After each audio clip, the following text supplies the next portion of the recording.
Os Paroleiros, todas as terças, quintas e sábados, uma nova roda de conversa bíblica e simples. Vambora, que hoje é dia de parola. Muito bem-vindo novamente ao canal dos Paroleiros para esta segunda parte da Parola 110, a terceira dentro do tema Chamados para Liderar. E nessa semana nós estamos falando a respeito do chamado de liderança de Neemias, né? Nós não estamos falando aqui da personalidade ou da história bíblica, não. Nós estamos falando exatamente, estamos falando especificamente dentro do conceito do perfil de liderança de Neemias. Então, no primeiro bloco, a gente falou sobre a questão de entender a graça e o momento, né? Que o Silvio fala, a graça e o favor, aliás, né? O Paulinho trouxe também um contexto interessante da gente olhar a nossa volta, olhar o que está acontecendo, e aí eu dei uma encerrada dizendo que propósito e chamado a gente tem que entender qual é a dor da nossa geração. Mas eu quero levantar aqui uma coisa, Paulinho, para você começar dessa vez. O Ilcinho falou uma coisa que eu tinha aqui anotado, e eu tive essa curiosidade de olhar, e não me recordo de nenhuma outra passagem bíblica onde o autor cita com todos os detalhes de nomes todas as pessoas que os ajudaram. Então, Neemias, enquanto está construindo o muro aqui, ele fala: fulano, Beltrano, estava na frente da casa tal, do lado do ciclano, tal. E ele tem uma lista infindável de pessoas aqui. E eu fiquei pensando cá com meus botões. Por que raio que ele ficou citando nome por nome, situação por situação? E me veio no coração uma coisa assim, né? O líder é aquele que não constrói nada sozinho. O líder é aquele que percebe que ele precisa de pessoas em volta que o auxiliem no cumprimento da visão. Né? Eu vou puxar aqui um gancho teu da semana passada, quando você falou a respeito de Davi, dos critérios de escolha das pessoas que o cercavam. Né? E aí você tem essa importância de você valorizar cada pessoa que está à sua volta. Talvez acho que um dos grandes erros de muitos dos líderes é achar que ele é capaz de resolver sozinho, né, Paulo? Não, verdade. E assim, Arthur, quando você fala da lista dos nomes, né, essa lista é o capítulo 3, né? E o capítulo 3, cara, como eu confesso, tá? Vou confessar um pecado aqui. É mais um material que está começado para virar livro, capítulo 3 de Neemias. Está começado para virar livro, já tem algumas páginas escritas, e eu não tive coragem ainda de avançar. Né? Esse segundo semestre... Eu achei que você fosse falar igual o Gênesis 5, né? Um texto chato. Não, cara, não. Não, ele é um texto chato. Só que, assim, ele é um pouco mais dinâmico do que Gênesis 5, porque ele não é aquele copia e cola, né? De todas as informações acerca das pessoas serem iguais. Você destacou um negócio muito interessante, que Neemias, ele cita, né, um por um. E o legal é o seguinte, eu digo que não é um copia e cola, porque tem gente que ele cita pelo nome, tem gente que ele cita pela família, tem gente que ele cita pelo ministério, tem gente que ele cita pela profissão, tem gente que ele cita pelo vizinho, perto de quem estava. Então, ele cita as pessoas usando referências que vão além da própria pessoa. Então, aí a gente já tem uma informação riquíssima. A obra de reconstrução, a obra confiada a um líder e transmitida a muita gente, ela depende de muitas mãos diferentes. O que eu quero dizer com mãos diferentes? Eu estou falando de ministérios distintos, multiforme graça. Né? Então, aqui a gente tem uma informação linda. Só por profissões, só para a gente pensar, só por profissões, o texto fala de pedreiros, dependendo da tradução, tá? Mas, basicamente, o texto fala de pedreiros, o texto fala de ferreiros, o texto vai falar de marceneiros, né? Enfim, o texto ele vai falar de diversas, até ourives da cidade, né? Que são citados pela profissão, embora a profissão não fosse o critério para ele estar ali reconstruindo, mas há esse destaque acerca de talentos distintos, né? E essa marcação que Neemias faz, esse cuidado que ele tem, né, de fazer esse registro, para mim comunica muito acerca da multiforme graça e das muitas mãos diferentes que participam de uma obra focada e intencional que está debaixo dos olhos de um bom líder, né? Uma outra coisa que eu julgo importante nesta lista do capítulo 3 é uma informaçãozinha que ele traz no versículo 5, né? Que, se Deus quiser, vai ser o tema do livro que um dia eu termino de escrever, né? Os nobres dos tecoitas. A palavra fala sobre os tecoitas, que eles se envolveram na obra. Aliás, a palavra fala de todos que se envolveram na obra. Mas a palavra faz um adendo, que só acontece aqui, só aparece aqui no verso 5. Mas os nobres dos tecoitas não se envolveram com a obra. Né? Então, aqui tem uma outra informação importantíssima dentro dessa característica da liderança de Neemias. Os nobres dos tecoitas desta geração, do nosso tempo, eles não podem fazer com que a gente desanime, né? Com que a gente pare só porque alguém não se envolveu, só porque alguém não carregou pedra, né? Só porque alguém não desejou fazer parte disso. E esses nobres dos tecoitas ainda trazem mais um ensino para mim. Porque, no fundo, o muro também os protegeria. Não protegeria só os demais que estavam participando da obra, mas protegeria estes também. Aí eu tenho uma terceira característica do trabalho do líder aqui. Neemias não expulsou essa turma. Ele permitiu que eles fossem beneficiados pela proteção que o muro proporcionaria, né? Neemias, ele entendeu a realidade do tempo de cada um, inclusive daqueles cujos quais o tempo ainda não havia chegado, né?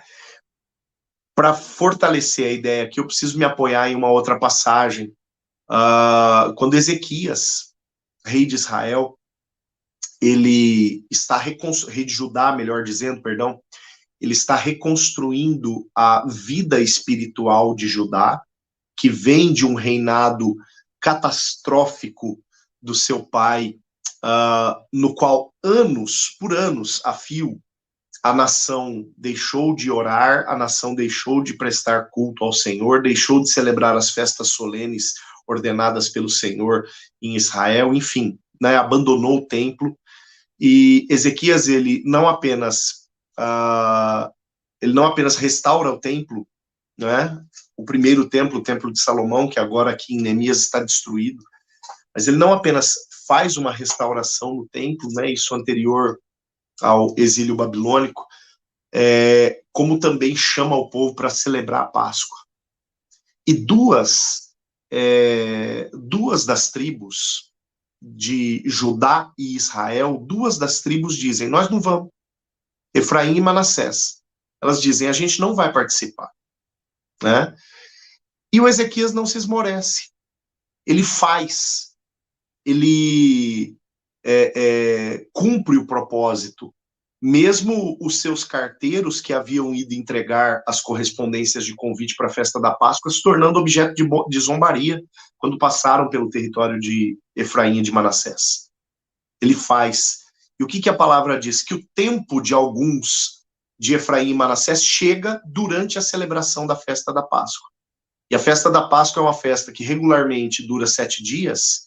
Aqueles que se arrependeram de Efraim e Manassés e ficaram sabendo que a festa estava acontecendo, mesmo a despeito da desfeita deles, se arrependeram, foram lá bater na porta, né, do templo em Jerusalém e falaram, me arrependi, eu quero entrar. Né? E aí o Ezequias diz, fala para os sacerdotes, eu não sei o que vocês vão fazer, mas tem um povo querendo entrar aí, eu quero muito que eles entrem. E os sacerdotes fazem lá um projeto de santificação relâmpago, supletivo, né? E a turma entra, e por causa dessa turma, a festa que duraria 7 dias dura mais 7. Então o tempo dos nobres dos tecoitas, quem sabe mais tarde chega, né? Mas independente disso, eles não puderam, eles não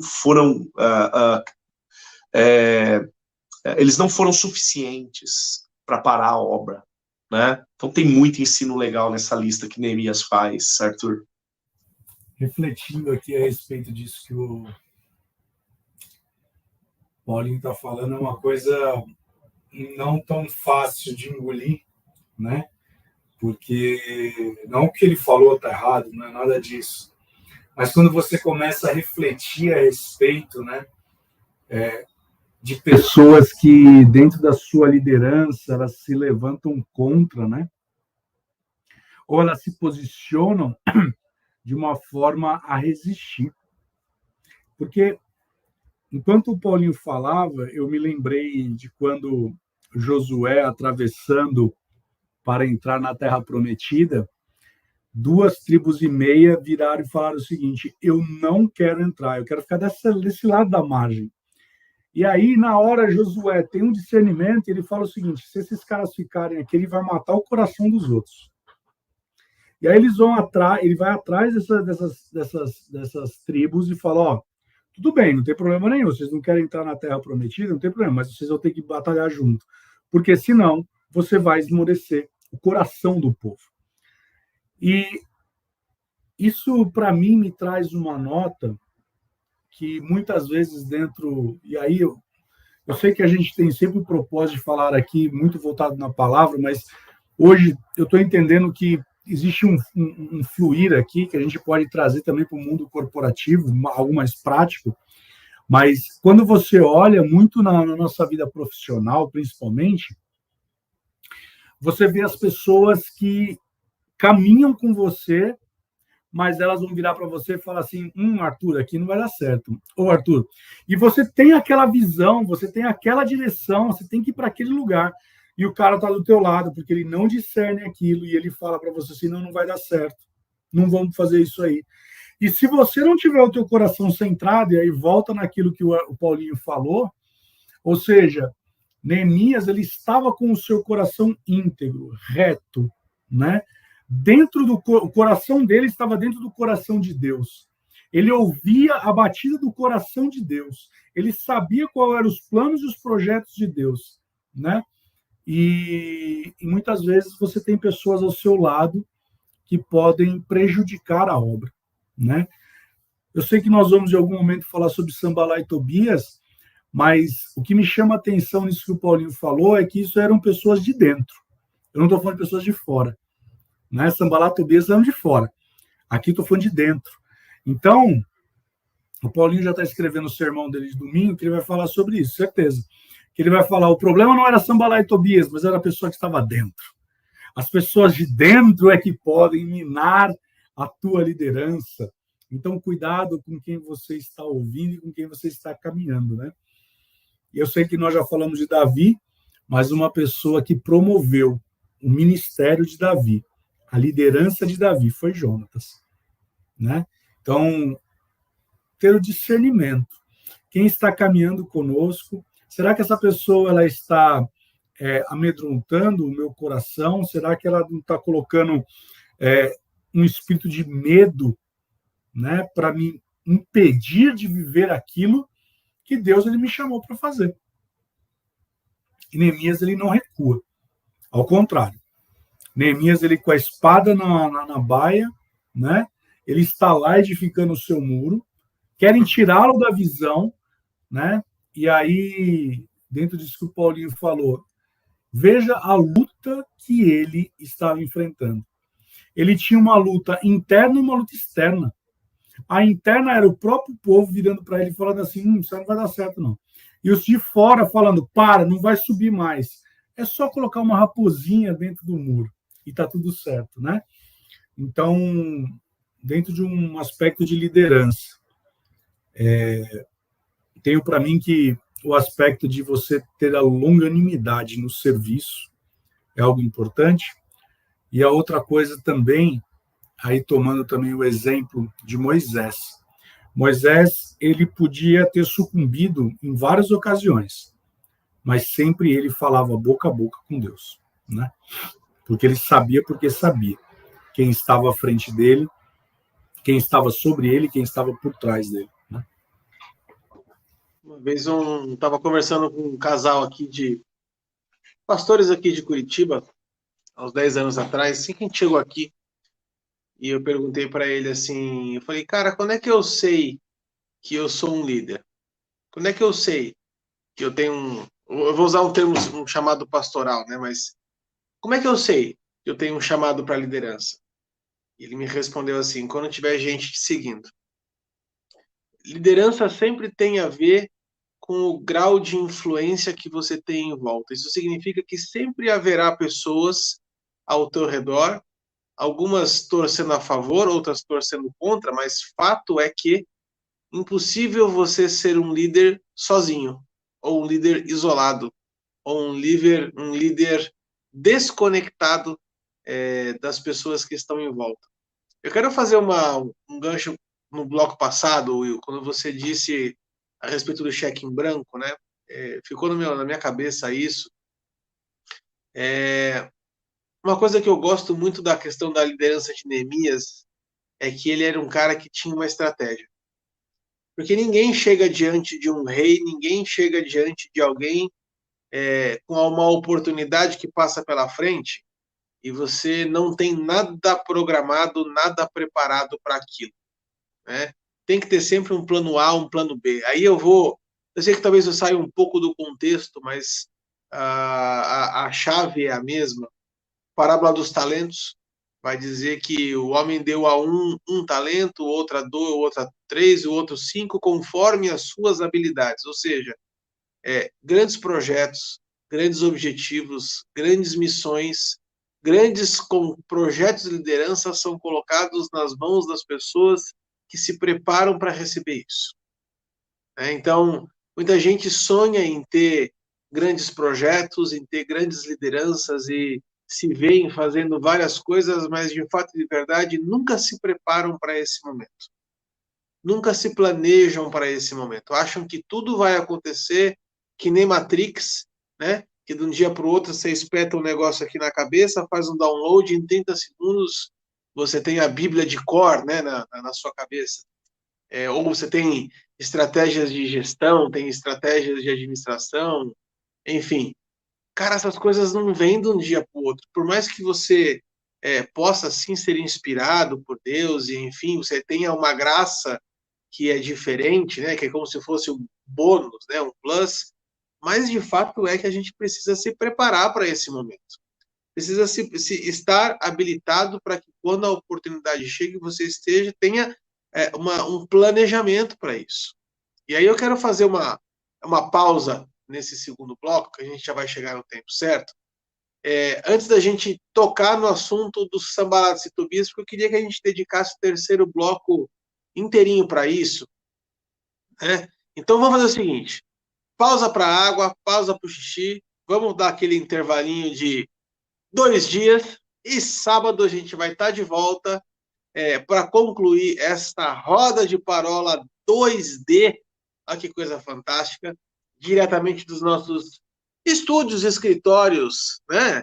Home office, e Presidente Prudente, São José dos Pinhais, no Paraná, e em São Paulo, capital, onde a gente toca aqui o canal dos Paroleiros já há 110 semanas, trazendo um conteúdo bacana para você. Então anota aí, sabadão a gente está de volta, se Deus quiser. Tchau, tchau.